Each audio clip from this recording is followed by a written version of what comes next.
waaqeffadhu lubbuutiyaa gooftaa kan kee waaqeffadhu ata akkana ofitti na laaffisini waan waaqeffadhu hanarraatti hin didini waaqaan alaa sabab guurtee hin fidini daandii sobaa gula deemtee hin badini waaqaan alaa sabab guurtee hin fidini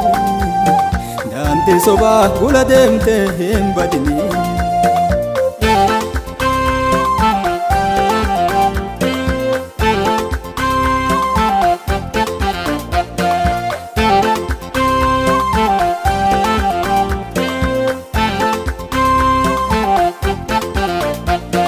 malee kadhibiin namaaf hin malu eessu malee namuu garabbaatiin galu dhibeen guddoon cirreessaan hin danda'amu gooftaa yesoon homaayyuu hin dadhabamu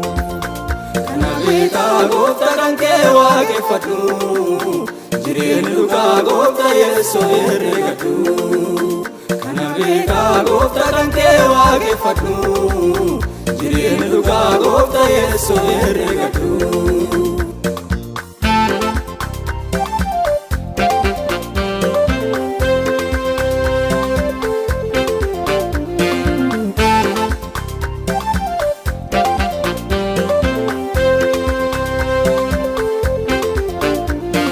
karaan isaa dhugaan isaa jireenyillee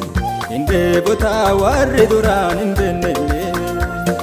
isaan alaa kadhibiin dheebuun hin baasu karaan dharaa silaaftu gamaan hin boosu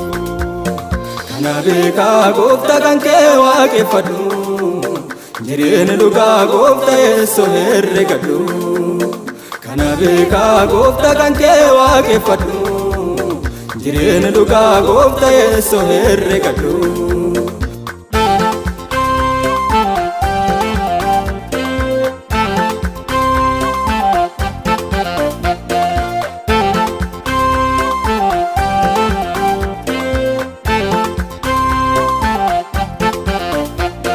na hin buusin malkaa duraan nan baasifne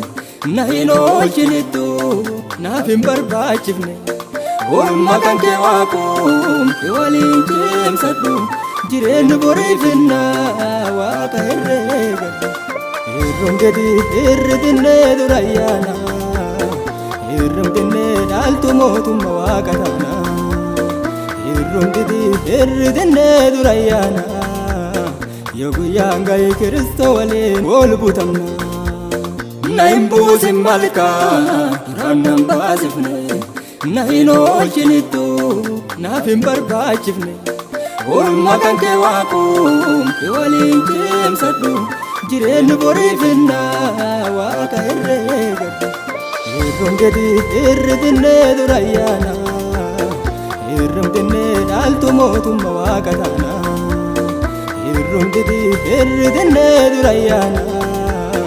yoo guyyaan ga'e Kiristoo waliin wal butamna hirruun gadi hirridinnee dura ayyaana hirridinnee dhaaltu mootummaa waaqa taana hirridinnee dura ayyaana yoo guyyaan ga'e Kiristoo waliin wal butamna